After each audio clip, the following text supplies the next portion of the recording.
Welcome to my channel Mastering Commerce. Today we will study Trial Balance of Financial Accounting chapter number 8 of class 11th. इस chapter को शुरू करने से पहले मैं आपको ये बता देना चाहती हूँ कि इससे पहले मेरे 14 लेक्चर्स हो चुके हैं जो कि चैप्टर 1 से लेकर चैप्टर 7 तक हैं, जिसमें introduction, basic terms, process, then journal, ledger and then ये है trial balance, top 10 problems accounting equations की, ये सब मैंने कवर कर दिया है। इसके अलावा बहुत सारे शॉर्ट्स में क्विजेस भी हैं और पोस्ट में क्विजेस के पार्ट्स भी हैं, वो भी आप अटेम्प्ट कीजिए। आप ये सारे लेक्चर्स को देखिए। मैं आपको एक सजेशन देना चाहूँगी कि अगर आप सीधा ट्रायल बैलेंस को चैप्टर्स को देखते हैं तो आपको उतना अच्छे से समझ नहीं आएगा। इससे पहले जो 11-12 चैप्टर्स हैं जिसके regarding journal, then ledger, posting, then अब ट्रायल बैलेंस बताया जाएगा, वो आपको बेटर समझ में आएगा। So I would suggest you कि आप पहले वो लेक्चर्स देखकर फिर आएँ इस टॉपिक के ऊपर। और अगर आप नए भी हैं तो भी आपको इन जर्नल इन लेमैन लैंग्वेज समझ आ ही जाएगा कि ट्रायल बैलेंस होता क्या है, ये बनता कैसे है जी। So let's start the topic. The first one is trial balance. Trial balance का मतलब है ये एक अकाउंटिंग रिपोर्ट होती है टी फॉर्मेट में बेसिकली, जिसमें सारे लेजर अकाउंट्स के जो बैलेंसेस होते हैं उनको डाला जाता है। कुछ डेबिट बैलेंसेस होते हैं, कुछ क्रेडिट बैलेंसेस होते हैं, उन्हें डाला जाता है, फिर ये रिपोर्ट प्रिपेयर की जाती है। बेसिकली ट्रायल बैलेंस का पर्पस होता है टोटल डेबिट्स और टोटल क्रेडिट्स को इक्वल करना। देन ये वेरीफाई करता है कि जितने भी बुक कीपिंग प्रोसेस में अकाउंट्स हैं और बुक कीपिंग प्रोसेस में जो हमने डॉक्यूमेंट्स, ट्रांजेक्शन्स एंट्री की हैं वो पूरी एक्यूरेट हैं, वो पूरी करेक्ट हैं, correct to the knowledge of the accountant हैं जी। इसे हम ये भी कह सकते हैं कि after posting the transactions in the accounts and balances एक स्टेटमेंट प्रिपेयर की जाती है सेपरेटली डेबिट और क्रेडिट बैलेंसेस के अकॉर्डिंग। उस स्टेटमेंट को कहा जाता है ट्रायल बैलेंस। इसमें लिस्ट ऑफ अकाउंट्स होते हैं, सेपरेट कॉलम्स होते हैं जो टोटल करते हैं डेबिट और क्रेडिट साइड को। ये बेसिकली अर्थमेटिक एक्यूरेसी बताता है अकाउंटिंग वर्क की।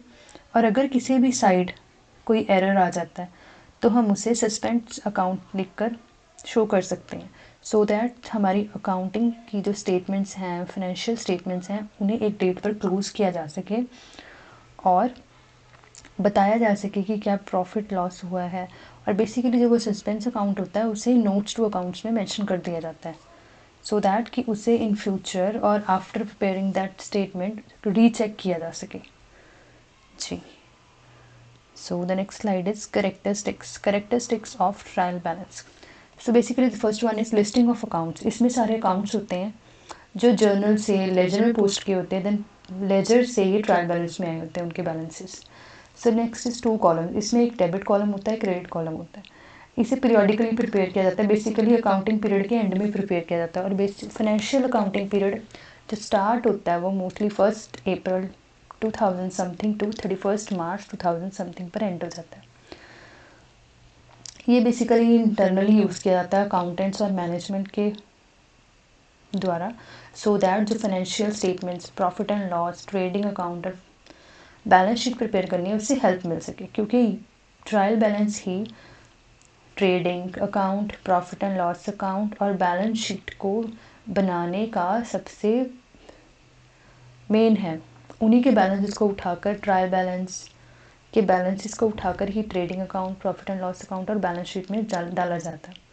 देन फर्दर एडजस्टमेंट करके उसे प्रिपेयर किया जाता है। The fifth point is preliminary step before preparing financial statement.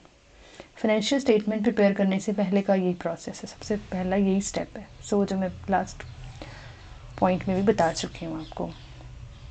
So next is objectives of trial balance. Basically सबसे फर्स्ट है एक्यूरेसी वेरिफिकेशन। ये अर्थमेटिक एक्यूरेसी चेक करता है कि जो हमने टोटल किया है वो करेक्ट था। एरर डिटेक्ट करता है कि अगर किसी भी अकाउंट का टोटल डेबिट और क्रेडिट अगर मैच नहीं हो तो एरर डिटेक्ट कर देता है। फाइनेंशियल स्टेटमेंट्स को प्रिपेयर करने में हेल्प करता है। अकाउंट को रिव्यू करता है, इससे हम अकाउंट को रिव्यू कर सकते हैं, लेजर अकाउंट्स जो हमने प्रिपेयर किए हैं। और लेजर से हम जर्नल को रिव्यू कर सकते हैं कि जो भी हमने जर्नल से ट्रांजेक्शन्स को पोस्ट किया लेजर में, देन लेजर से अकाउंट बैलेंसेस को पोस्ट किया ट्रायल बैलेंस में, उन सबको ये रिव्यू करता है। The next is internal control enhancement, ये बेसिकली इंटरनल कंट्रोल करता है, इंटरनल मैनेजमेंट और अकाउंटेंट्स के लिए हेल्पफुल है। The next is management assessment tool, ये मैनेजमेंट का एक असेसमेंट टूल है बेसिकली, जिससे पता लग जाता है कि जो भी एंट्रीज की गई हैं जर्नल में, जो भी एंट्रीज जर्नल से लेजर में पोस्ट की गई हैं, दैन लेजर के बैलेंसेस को जब ट्रायल बैलेंस में पोस्ट किया गया है तो वो एक्यूरेट हैं या नहीं है, वो मैनेजमेंट और अकाउंटेंट के यूज़फुल हैं या नहीं है, उनसे फाइनेंशियल स्टेटमेंट्स प्रिपेयर की जा सकती हैं या नहीं है। सो ये नेक्स्ट है रेगुलेटरी कंप्लाइंस, ये बेसिकली रूल्स एंड रेगुलेशंस के अकॉर्डिंग, जैसे कि जो अकाउंट डेबिट है, लाइक जो भी एसेट्स और एक्सपेंसेस डेबिट होते हैं वो डेबिट साइड में जाते हैं, जो भी incomes gains and liabilities credit होते हैं वो क्रेडिट साइड में इशू होते हैं। सो जो भी रूल्स एंड रेगुलेशन है उसे कंप्लाइंस के अकॉर्डिंग ही किया जाता है। देन ऑडिट में भी बहुत ज़्यादा हेल्पफुल होता है, बेसिकली ट्रायल बैलेंस को उठाकर देखा जा सकता है कि एक फाइनेंशियल ईयर में कितने नंबर ऑफ एंट्रीज डेबिट, कितने नंबर ऑफ एंट्रीज क्रेडिट, कौन कौन से अकाउंट्स यूज़ हुए हैं, कौन कौन से, उसकी पूरी डिटेल होती है। ये बेसिकली टाइम एफिशिएंट है, टाइम को बचाता है। सो ये सारे इसके पॉइंट्स हो गए ऑब्जेक्टिव्स के। The next is importance. Importance is basically ये आइडेंटिफाई करता है कि एरर फ्री डाटा होगा, जो ट्रायल बैलेंस का डाटा होता है वो एरर फ्री होगा। द नेक्स्ट इज़ ये बैलेंस शीट्स और इनकम स्टेटमेंट्स को बनाने में भी हेल्पफुल है, ये बेसिकली फाउंडेशन है, उसका फाउंडेशन स्टोन है। ये हेल्प करता है फाइनेंशियल पोजीशन और परफॉर्मेंस को चेक करने के लिए एक बिजनेस की। The next is regulatory compliance, ये सपोर्ट करता है अकाउंटिंग स्टैंडर्ड्स को, कि अकाउंटिंग स्टैंडर्ड्स जो हैं उनके अगेंस्ट जो ट्रांजेक्शन्स डाली गई हैं, उनके अगेंस्ट जो अकाउंट्स डेबिट और क्रेडिट किए गए हैं, उनके अगेंस्ट ही पूरी प्रोसेस की जाए और ये एक्यूरेटली उन्हें data they. So the next is methods of preparing trial balance. Trial balance को प्रिपेयर करने के बेसिकली टू मेथड्स हैं। The one is balance method and other one is total method. So the first method is balance method. Balance method is जिसमें सिर्फ closing balances of ledger account show किए जाते हैं, सिर्फ balance show किया जाता है, वो एंड में क्लोज लेजर अकाउंट के बैलेंस में बच जाता है। ये बहुत ही स्ट्रेट फॉरवर्ड सा मेथड है, जिसमें हर अकाउंट का डेबिट और क्रेडिट बेसिकली डायरेक्टली लिस्ट किया जाता है ट्रायल बैलेंस में। इसकी प्रोसेस है, सारे लेजर अकाउंट्स को कलेक्ट करो, उनके क्लोजिंग बैलेंसेस को ईच अकाउंट का देखो और डेबिट और क्रेडिट्स में डाल दो। बेसिकली जो भी एंड में जो बैलेंस आया हर लेजर अकाउंट का वो इसमें डायरेक्टली डाल दिया जाता है। वेरी इजी मेथड बेसिकली अगर कहा जाए। एक लेजर प्रिपेयर की, उसके जो भी बैलेंसेस थे, चाहे वो डेबिट साइड चाहे वो क्रेडिट साइड हो, वो सीधा उठा करके ट्रायल बैलेंस में डाल दो बस। The next is total method. Total method में बेसिकली जो टोटल होता है डेबिट और क्रेडिट साइड के लेजर्स का, उन्हें डाला जाता है, क्लोजिंग बैलेंस को नहीं डाला जाता।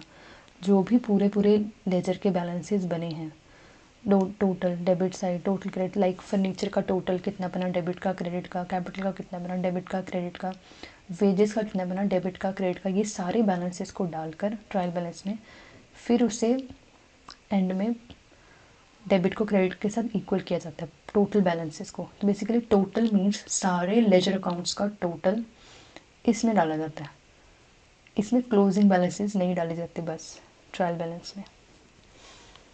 सो इसकी प्रोसेस भी बेसिकली वही हुई, टोटल डेबिट्स को डाला जाता है, सारे डेबिट्स को टोटल कर लो, सारे क्रेडिट्स को टोटल कर लो और मैच लिस्ट में डाल दो ट्रायल बैलेंस के फॉर्मेट में। The next is error detection. Error detection में बेसिकली होता है, इसके एडवांटेजेस आ गए हैं ट्रायल बैलेंस के।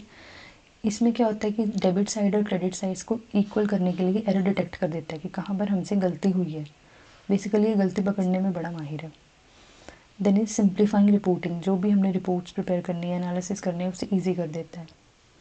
एक स्नैपशॉट दे देता है कंपनी की फाइनेंशियल हेल्थ के अकॉर्डिंग, एक स्पेसिफिक डेट पे कि कंपनी कैसे रन कर रही है, उसकी कैसे एंट्रीज हो रही हैं, बेसिकली बहुत ज़्यादा हेल्पफुल है। Then is time saving. Financial statements को बनाने के लिए ये बहुत ज़्यादा टाइम सेव करता है, क्योंकि जब एंट्रीज बनी बनाई मिल जाएंगी, जब बैलेंसेस बने बनाए मिल जाएंगे लेजर से, तो उसे सीधा डाल दिया जाता है और financial statements like trading account, profit and loss account, then balance sheet prepare कर ली जाती है। The next one is disadvantages. Basically disadvantages हैं कि ये नॉट एरर प्रूफ, ये कोई एरर प्रूफ मेथड नहीं है। लाइक जैसे मैंने सबसे पहले बताया था कि सस्पेंस अकाउंट में अमाउंट को डाल दिया जाता है, सो बेसिकली वो सस्पेंस अकाउंट की अमाउंट आई कहाँ से, ये कोई नहीं बता सकता। So a balance trial balance doesn't guarantee there is no error, कि कोई गारंटी नहीं दे सकते।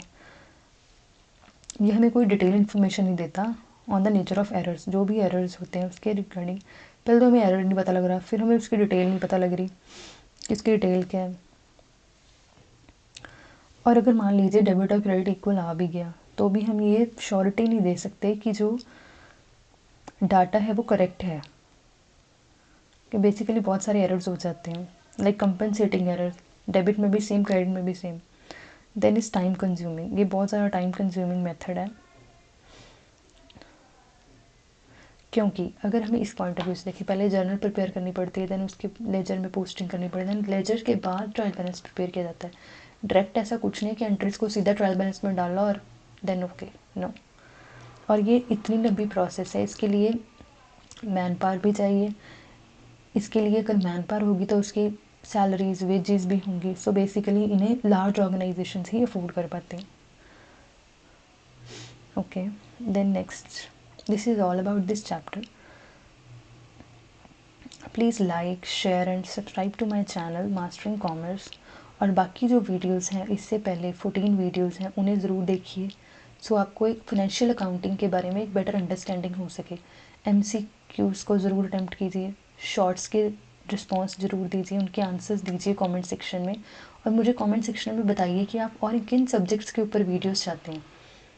और मुझे ये भी बताइएगा कि अगर आप इन फ्यूचर इन टॉपिक्स के ऊपर क्वेश्चंस चाहते हैं, क्वेश्चन आंसर फॉर्मेट में क्वेश्चंस चाहते हैं, या फिर प्रैक्टिकल प्रॉब्लम्स चाहते हैं, तो फिर मैं उन पर वीडियोस ज़रूर बनाऊंगी।